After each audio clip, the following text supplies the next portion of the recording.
Nsem-Pii TV nie. Konko PM our parliament. Na enene da last batch of deputy ministers were vetting. Na Assin North Mrashabejani James Jachi Kwasin and John Dramani wapane se womra na wameye deputy minister of foreign affairs. Not say the boss and the ura oku jato abrakwa. Na usia ura no watimu atransia and sema hodwa egupno so a esese anase esena efata se empanyfo ebisa no wamo atimu abisa na Nsem-Pii TV ansemi eni kwanse yehwe na yema tiefo asosi enti yatwe nsem ni nyina agwahoma so a yedi bi eba abeso mo nti nya fei ena eba abeto atoa enti yankwe na ensem hodwa efa Ghana ene amahodwo so nsem a yebisa owura Jachi Kwasin ene ho anu ye ni nyina yanko na wankasa kokko TV efa passport ho sensem no yanko na ko TV yeba Nsem-Pii TV and some of the group no sign atifos. Congratulations, Uncle. As I affectionately call you when I meet you in the chamber. You're going to work with a minister who is old enough to be your son. How are you going to cope with him? Thank you. Thank you, Chairman. I know Africa has a very extreme culture where children listen to their parents. So I'm hoping and I'm sure and I'm certain that Minister Blakwa and I, as I said earlier, have a relationship that dates back since 2021. And we are going to continue with our relationship and make sure, because you see, when he succeeds, I succeed. So we're going to succeed together. Thank you. Any further question? Thank you. Yes, please. I'm told or I've heard that other countries, including Nigeria, our neighboring country, anytime they apply for visas in foreign embassies and they are not accepted, the monies are refunded. How is Ghana going to adopt this as well? Thank you. Yes, I think this is administrative policy, again, sector policy that we have to look into, because I personally believe that most of these so-called advanced countries are milking our people. On an average, most African youth, because of lack of opportunities, want to travel outside. A visa is not cheap. Even just the application form alone is about $160, which could be a month or 2 months pay for some of our youth on a labor.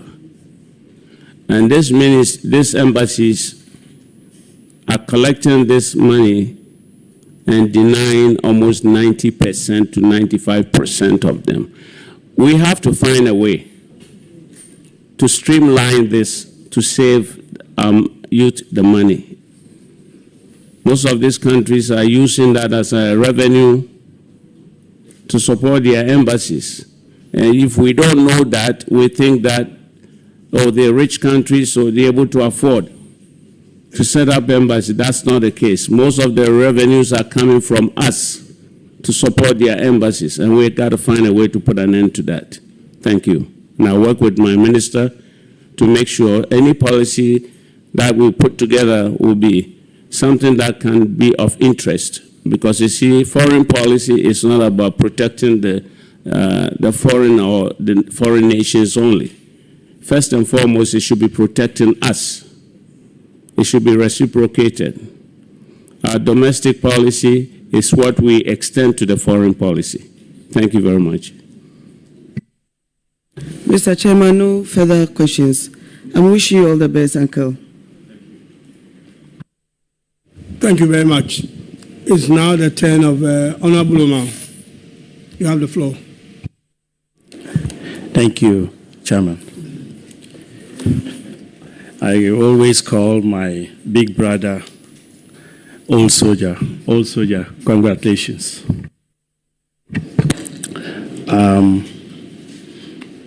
I'm so happy for you today and ever since your nomination was announced,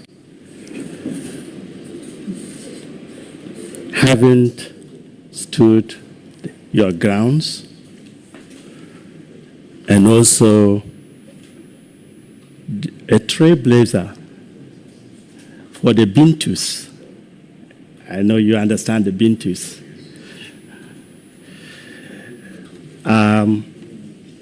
As a Bintu, this position, you become ambassador, you become a trailblazer, and you will become the conduit for others in the diaspora to come back home and serve their nation, having acquired a lot of knowledge and experience that this country needs.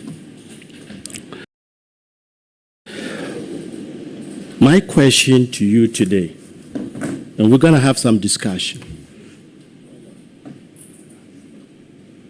Will you consider, I know you are not the main minister, to outsource your visa processing to third party so that we won't have a lot of backlog, particularly in the diaspora?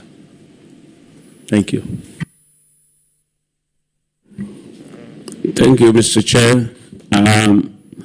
If I want to understand my colleague clearly, it's about visa applications for Ghanaians in the diaspora coming back home. Thank you. You see, that is why I think about 3 years ago, we tabled an amendment to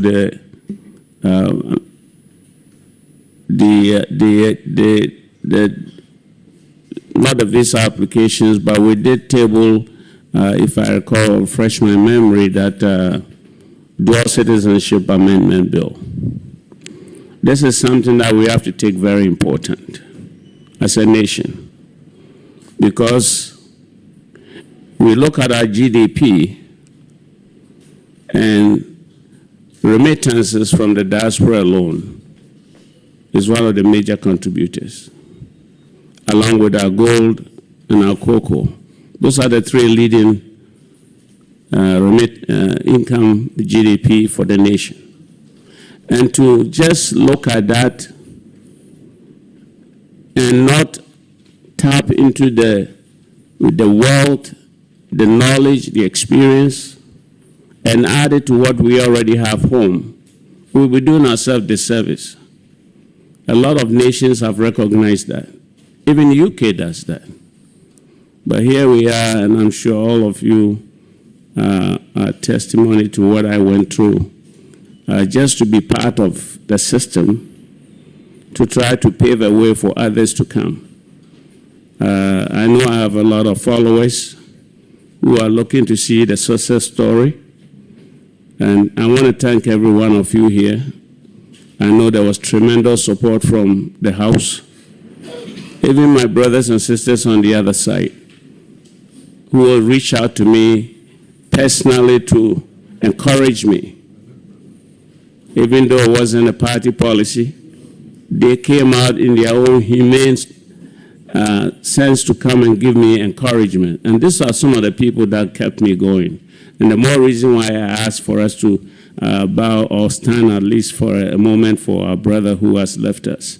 You see, nobody should be going through such things. So I'll kindly come back to the House. One of these days we have the Professor Asari, popularly known as Kweku Azar, who championed this dual amendment, citizenship dual amendment, in that we can all make sure that our children, our grandchildren can come back and bring the expertise and the income and the resources. And I personally know a lot of my counterparts who are heavily invested, but just afraid to leave everything and come, because if they come, they've lost their investments. If they know they can have both ways, they'll bring this investment. Not everyone is coming for politics. There are investors out there, there are scientists, there are IT experts, professors, and all of them. So, answer to your question is, my brother, I work tirelessly along with my minister to see how best, and also with the House, to see how we can pass this dual amendment bill. That will eradicate the challenges they have. But in the meantime, before that goes into effect, I work with Minister Blackwell to make sure that we can facilitate a quick process for them to get a visa if they intend to come to their homeland. Thank you. Thank you.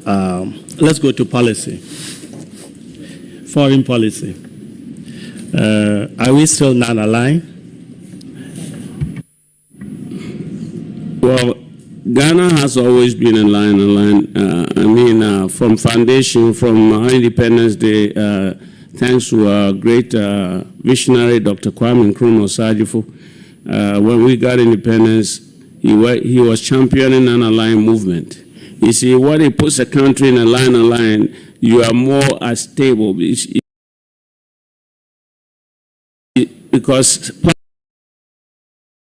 policies and systems and ideologies keep changing with population growth and challenges in managing communities all the same. So to be aligned is the best, I think, and so Ghana answer is we're still non-aligned for what I know. But also I will work with Minister Blackwell to make sure that that is the direction of the government that we are. Of course, I cannot part from government policies, but if there's a need for me to advocate, I will do so. Thank you. Comrade and old soldier, I wish you the best. Congratulations. Thank you, thank you very much, Chair. Congratulations, my very, very, very good friend and senior brother. We're all proud of you. It's not a question, but to bring your mind to some of the issues that our foreign service officers go through. I advise that you take a very close look at that. There's an issue in one of the neighboring countries. I don't want to mention it, very, very sensitive before us, that I'll be discussing with you. You need to support your minister, look at the affairs of our foreign service officers. They go through a lot. Some of them life-threatening, and we must look at it. Secondly, if I heard you right, I stand to be corrected. Are you, in a way, saying that we should make things flexible? I chaired a subsidiary legislation committee, and before us are some proposals to increase the fees for non-Ghanaians, African Americans who want to acquire Ghanaian citizenship. And it's increased. The proposal is between $10,000 to $25,000. And you must also show proof that you are coming into the country to invest not less than $250,000. So those are some of the... Find out from him how he's going to help his minister. Since the minister has talked about economic diplomacy, how is he going to help him? Minister promote Ghana's economic interests abroad and attract foreign investments for the country? Thank you, Chairman. It's a very important question. Ghana, as we all know, has been champion of Black Africa, the Black Star. And that is one of my fundamental beliefs. I know I'm moving into a sector that has a minister, and Minister Blackwell and I have a very good relationship dating back from 2021, and I'm very sure that we will be able to forge together a good understanding and working relation in line with the policy of the various departments under our ministry. Thank you.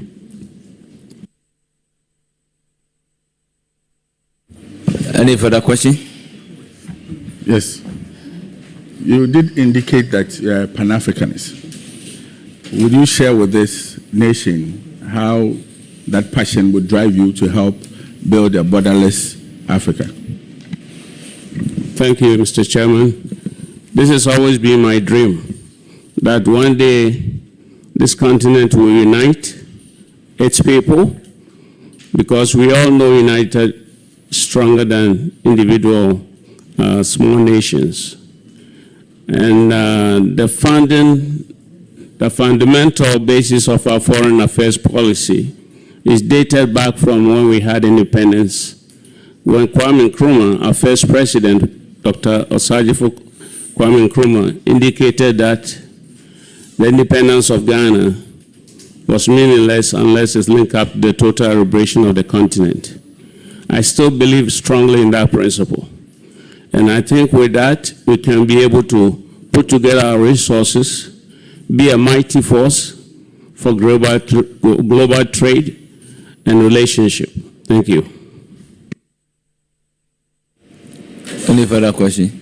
Yes. Thank you, Mr. Chairman. The last one that I want to find out from the nominee is that looking at the current region, how are you going to support your minister to engage ECOWAS to look out for Ghana's interests as well as solve some of the challenges within our sub-region? Thank you. Thank you, Chairman. You see, our sub-regions are our brothers and sisters. This is something that has been played upon us by the colonialists. Ghana, Burkina Faso, Niger, Cote d'Ivoire, Mali, we are no different from one another. And so, and I'm very sure that Ghana has always remained a non-aligned. We have always, from independent time, been a non-aligned movement, which Nkrumah had been very much strengthened and forward with India when they forged this non-aligned movement. Let's extend that to our brothers and sisters. There may be differences in the household in their various countries, but that shouldn't set us apart. We should continue with diplomacy, speak to them. There's always a reason why there's some conflict somehow happening. And we should also be able to identify the people behind these conflicts, where the weapons are coming from, and how we can improve the quality of life of our people.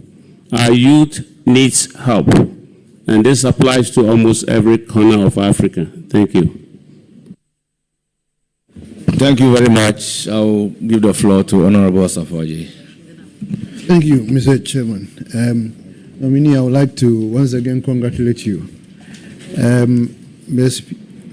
Chairman, I want to premise my question on a release from the ministry. Allegations on issuance of Ghanaian passport to foreigners. Deputy Minister nominee, there are a lot of weaknesses within our embassies. Delay of passports, extortion, poor working condition, passport frauds. All these are weaknesses within our embassies. As a Deputy Minister nominee, how are you going to work with your minister to ensure that some of these weaknesses within the embassies will be dealt with? Thank you. Thank you, Mr. Chair. And I'm very happy that Honorable Member is asking this question, because it's in the minds of many people. There's a policy in place. I just had my briefing at the ministry a couple days ago. There's policies in place, and I'm sure some has been demonstrated by introducing this new passports with a chip embedded, which is not easy to forge. You need a primary identification in order to be able to process one of those. So I work along with my sector minister, and then we can be on the same page to work to make things much better for, again, we have to enforce we have to do some enforcement to make sure. See, all these rules and regulations are in place, but if we don't apply enforcement, we're not going to get anywhere. So that is one area that I'm going to add my strength to the ministry to make sure that we don't take enforcement for granted. Thank you. Any further question? Thank you, Mr. Chair. The nominee, your experience, having lived in Canada for so many years. I mean, Canada, US have a lot of things in common. And quite recently, Ghana is having a bit of